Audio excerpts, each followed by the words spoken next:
नमस्कार, मैं राजन दाई, सच की रफ्तार। आज गंभीर मुद्दों पे चर्चा करेंगे एक युवा से, और वो युवा जिसने अपनी पहचान अपने दम पर अपने मित्रों को साथ मिलकर बनाई। आइए, कौन से वो गंभीर मुद्दे हैं जिन पर नमस्कार चर्चा। सर, जय श्री राम। जय श्री राम। सर, सबसे पहले तो सावन का पर्व है, अंतिम सोमवार है, इस 2 महीने चला सावन, और हमने ऐसा पता चला कि आपने एक रूपरेखा, एक रणनीति बनाई थी कि आप मेवात जा रहे हैं, जल अभिषेक करेंगे अपनी टीम के साथ, और वो किसी कारण रद्द हो गया। कट्टर साहब ने वहाँ बहुत सारी धाराएं लगा दी, और उनका कहना है कि कोई झगड़ा फसाद नहीं होना चाहिए, त्योहार का समय है। वो रूपरेखा रणनीति जब आपने बनाई और जब वो किसी कारण पोस्टपोन्ड हो गई, तो उस बारे में सबसे पहले मैं पूछना चाहूंगा, क्या होता है? देखिए, सावन का पवित्र माह चल रहा, इसमें अंतिम सोमवार था, आज के दिन है, आज के दिन। तो इसमें हम लोगों ने सभी ने मिलकर एक पश्चिम उत्तर प्रदेश के जनपद गाजियाबाद, बुलंदशहर, बागपत, बड़ौद, शामली, नोएडा, बागपत से एक हम आवाज उठी कि नल्लड़ महादेव के जल अभिषेक के लिए जो हिंदुत्व में आस्था रखने वाले लोग हैं, उन्हें संगठित होकर चलना चाहिए। इसके लिए हमने 22 तारीख को एक घोषणा की कि हम सभी लोग हिंदू भवन मुरादनगर से संगठित होकर नल्लड़ महादेव के जल अभिषेक करने के लिए हरिद्वार से और काशी विश्वनाथ धाम से जल मंगाकर 28 तारीख में अंतिम सोमवार के दिन सभी लोग मिलकर संगठित होकर नल्लड़ महादेव का जल अभिषेक करेंगे। इसके लिए बहुत लोगों में पश्चिम उत्तर प्रदेश में बहुत बड़ा उत्साह, एक ऐसा मानो कि त्योहार सा हो। लोगों ने अपनी समर्थन में वीडियो बना के भेजने लगे, अपलोड कर फेसबुक पे, व्हाट्सएप पे। इसके लिए फिर थोड़ा सा जब खबरों में चलने लगा, तो इसके लिए नूह के प्रशासन से कॉल आया। उन्होंने कहा नूह की स्थिति अभी ठीक नहीं है, तनावपूर्ण स्थिति है, इसमें सहयोग करने के लिए आप इतनी संख्या में लोग आएंगे तो यहाँ की शांति व्यवस्था में थोड़ा सा दिक्कत आ सकती है। उन्होंने, नूह के प्रशासन ने हमसे अनुरोध किया कि आप बड़ी संख्या में ना आकर 4 लोग आ जाइए, आपका स्वागत है नूह में, आपका जल अभिषेक सुरक्षा के बीच में हम लोग कराएंगे। इसके बाद हमने पूरा, जितने भी लोग थे, सबने बैठ के एक विचार विमर्श किया कि भाई हमारा जो एक एजेंडा है वो जल अभिषेक करने का है। हमें शांति व्यवस्था भंग करने का उद्देश्य नहीं है। हमारा उद्देश्य है कि हमारा सोमवार के दिन, अंतिम सोमवार के दिन जल अभिषेक हो जाए नल्लड़ महादेव को। तो उसमें हमने तय किया कि 4 लोग यहां से निकल जाएं सोमवार से एक दिन पहले, मतलब कल निकल गए थे महादेव के अभिषेक के लिए। तो 4 लोगों की वहां एंट्री हुई, उसमें नल्लड़ महादेव का, हम सभी के जितने भी लोग जाना चाहते थे उनकी तरफ से हम 4 लोगों ने जल अभिषेक किया। उसके बाद में हम लोगों ने एक, सब लोग जितने लोग जाने की तैयारी में थे उनसे एक अनुरोध किया कि जितने लोग जाने की तैयारी में हैं और जल अभिषेक करना चाहते हैं, वो अपने अपने आसपास क्षेत्रों के मंदिरों में जल अभिषेक करें। वहां की रूपरेखा जब एकदम सुचारू रूप से चालू हो जाएगी, उसके उपरांत हम लोग चल के नल्लड़ महादेव का जल अभिषेक करेंगे। सर, बड़ी आराम से मैंने आपकी बातें सुनी। एक संगठन ने आपने तैयार किया, एक टीम भी आपने लगभग तैयार कर ली थी। वहीं जल अभिषेक करने की क्या वजह थी? आसपास भी जल अभिषेक कर सकते थे, वहां आपके इतनी संख्या में जाने से हो सकता फिर शांति भंग होती, बड़ी मुश्किल से मामला ठंडा हुआ, फिर लड़ाई जैसे आसार हो जाते। देखिए, जहां हम बैठे हुए गाजियाबाद में, गाजियाबाद से नूह मात्र नल्लड़ महादेव 200 किलोमीटर है, 150 किलोमीटर है। 150 किलोमीटर में जो आज स्थिति वहां है, कल को यहां भी उत्पन्न हो सकती है। अगर वो स्थिति यहां उत्पन्न हो जाएगी तो क्या हम अपने मंदिरों में आना जाना बंद कर दें, अपने घर में कैद होकर बैठ जाएं? क्या मतलब है? हम पाकिस्तान जल अभिषेक करने के लिए थोड़ी जा रहे थे। यहां से 150 किलोमीटर की दूरी पे हम जल अभिषेक करने के लिए जा रहे थे, और हमारा कर्तव्य है, हम जिसमें आस्था रखते हैं, नल्लड़ महादेव में हमारी आस्था थी जल अभिषेक करने की। तो उसमें जो भी प्रशासन ने अनुरोध किया तो हमने मान लिया उस चीज को। मुझे ऐसा लगता है कि आप वहां जल अभिषेक आज नहीं तो कल परसों जब भी आपको समय लगे जरूर करें। वहां जल अभिषेक करने का उद्देश्य क्या है? देखिए, उद्देश्य ये था, पूर्व में वहां पे एक विश्व हिंदू परिषद की तरफ से एक यात्रा निकल रही थी। उस यात्रा के लिए विधर्मियों ने उसका विरोध किया, उसमें पथराव किया, जिसमें भारी संख्या में वहां श्रद्धालु महिलाएं भी थी, बच्चे भी थे। उन पर एक चीज ऐसा मान लीजिए कि नरसंहार उनका हुआ हो, मंदिर में उनके ऊपर पथराव हुआ, गोलियां चली, कितने लोग उसमें मारे गए। क्यों ऐसा? यहाँ पर मुस्लिम समाज की मैं कहूंगा बात, यहाँ पर इनकी यात्राएं निकलती हैं। कहीं आपने पूरे देश में देखा होगा मुहर्रम निकलता, मुहर्रम का जुलूस, कहीं भी हिंदू समाज ने विरोध किया उसका? कहीं भी हिंदू समाज ने उस पर पथराव किया? नहीं किया ना।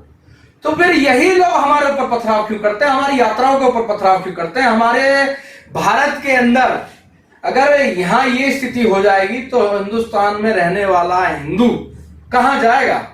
अगर दिल्ली से 100 किलोमीटर की दूरी पे ये स्थिति है कि अगर वहां कोई यात्रा निकल रही है, उस यात्रा पर भारी संख्या में पथराव हो जाता है, बच्चों को चोट आती है, महिलाएं उसमें मारी जाती हैं, क्यों ऐसी क्यों स्थिति उत्पन्न हुई?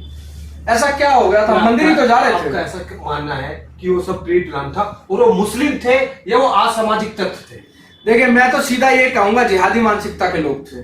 ठीक, उन लोगों की ऐसी मानसिकता थी कि उसमें यह नहीं देखा गया कि बच्चे भी हैं, महिलाएं भी हैं। सब पूरा प्री प्लान था कि ऐसी यात्रा आएगी, इसका हमने पथराव करना, हिंदू समाज पे एक अपनी दहशत पैदा करनी है वहां, जिससे नल्लड़ महादेव मंदिर में आना सभी लोग श्रद्धालु बंद हो जाए और उस मंदिर पर हमारा कब्जा हो जाए।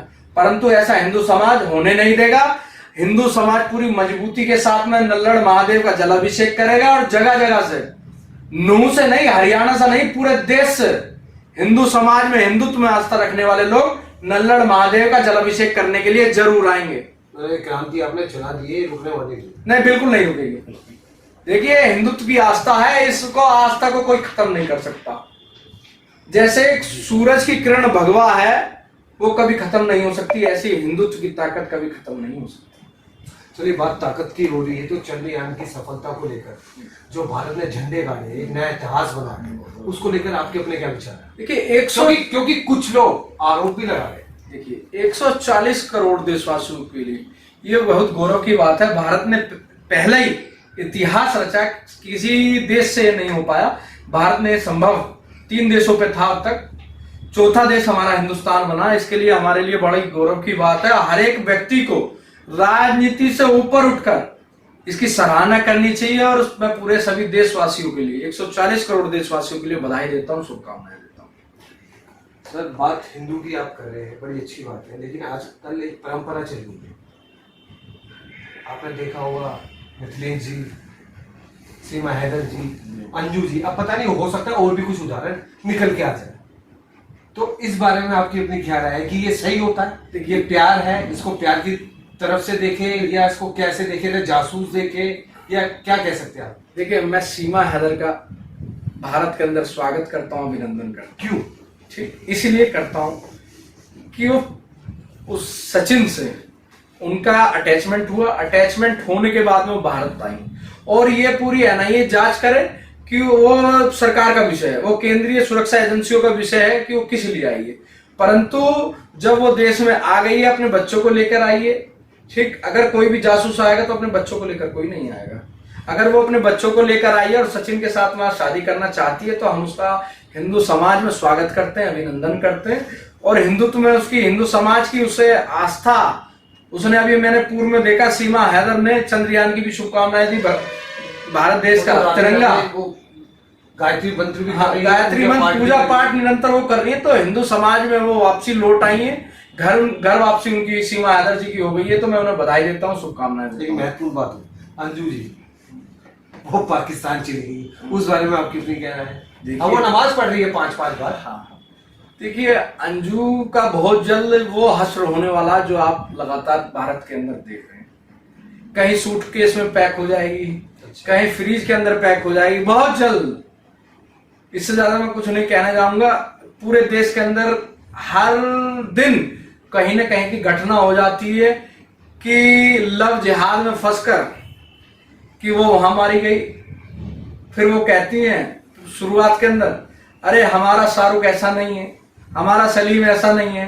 बाद में कुछ महीनों बाद पता चलता है जब वो उनकी बॉडी फ्रीज के अंदर या सूटकेस के अंदर पैक हुई मिलती है। आपका ऐसा कहना कि अंजू के साथ एक घटना घटेगी जो? बिल्कुल, 1001%। ये निरंतर अब तक का इतिहास रहा कि निरंतर हिंदू समाज में एक आस्था है। देखिए, अगर हिंदू व्यक्ति किसी को लाता अपने साथ, हिंदू समाज में उसे, महिला को किसका दर्जा दिया जाता है?